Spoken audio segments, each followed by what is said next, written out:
Chapter 21. And he looked up and saw the rich men casting their gifts into the treasury. And he saw also a poor widow casting in thither 2 mites. And he said, Of a truth I say unto you, that this poor widow hath cast in more than they all. For all these have of their abundance cast in unto the offerings of God, but she of her penury had cast in all the living that she had. And as she spake of the temple, how it was adorned with goodly stones and gifts, he said, As for these things which you behold, the days will come in the which there shall not be left one stone upon another that shall not be thrown down. And they asked him, saying, Master, but when shall these things be? And what sign will be when these things shall come to pass? And he said, Take heed that you be not deceived. For many shall come in my name, saying, I am Christ, and the time draweth near. Go you not therefore after them. But when you shall hear of wars and commotions, be not terrified, for these things must first come to pass, but the end is not by and by. Then said he unto them, Nation shall rise against nation, and kingdom against kingdom, and great earthquakes shall be in divers places, and famines, and pestilences, and fearful sights, and great signs that shall there be from heaven.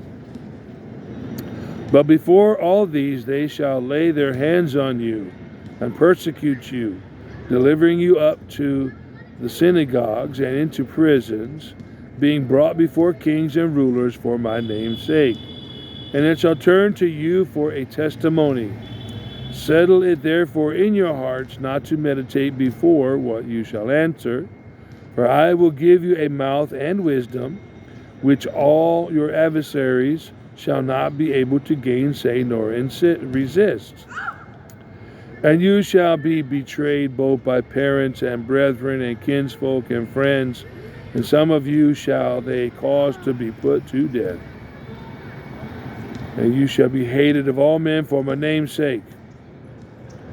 But there shall not an hair of your head perish. In your patience possess you your souls. And when you shall see Jerusalem compassed with armies, then know that the desolation thereof is nigh.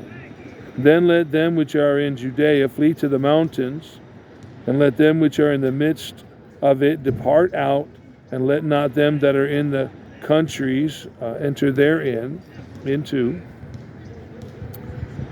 For these be the days of vengeance, that all things which are written may be fulfilled.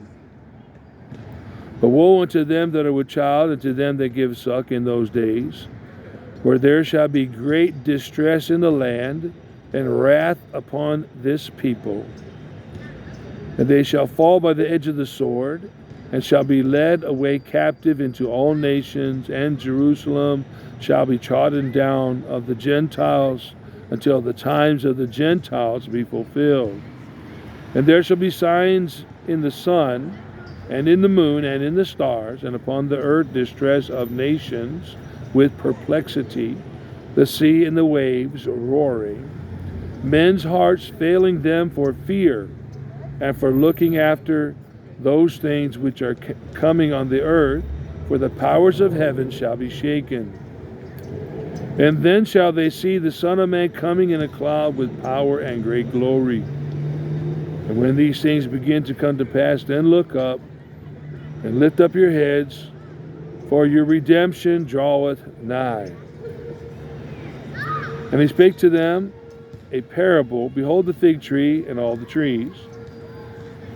When they now shoot forth, ye shall see and know of your own selves that summer is now nigh at hand. So likewise ye, when ye see these things come to pass, know ye that the kingdom of God is nigh at hand. Verily I say unto you, this generation shall not pass away till all be fulfilled. Heaven and earth shall pass away, but my words shall not pass away. And take heed to yourselves, lest at any time your hearts be overcharged with surfeiting and drunkenness and cares of this life, and so that day come upon you unawares. For as a snare shall it come on all them that dwell on the face of the whole earth. Watch ye therefore and pray always. Watch ye therefore and pray always, that you may be accounted worthy to escape all these things that shall come to pass, and to stand before the Son of Man. And in that day, and in the daytime, he was teaching in the temple, and at night he went out and abode in the mount that is called the Mount of Olives. And all the people came early in the morning to him in the temple for to hear him.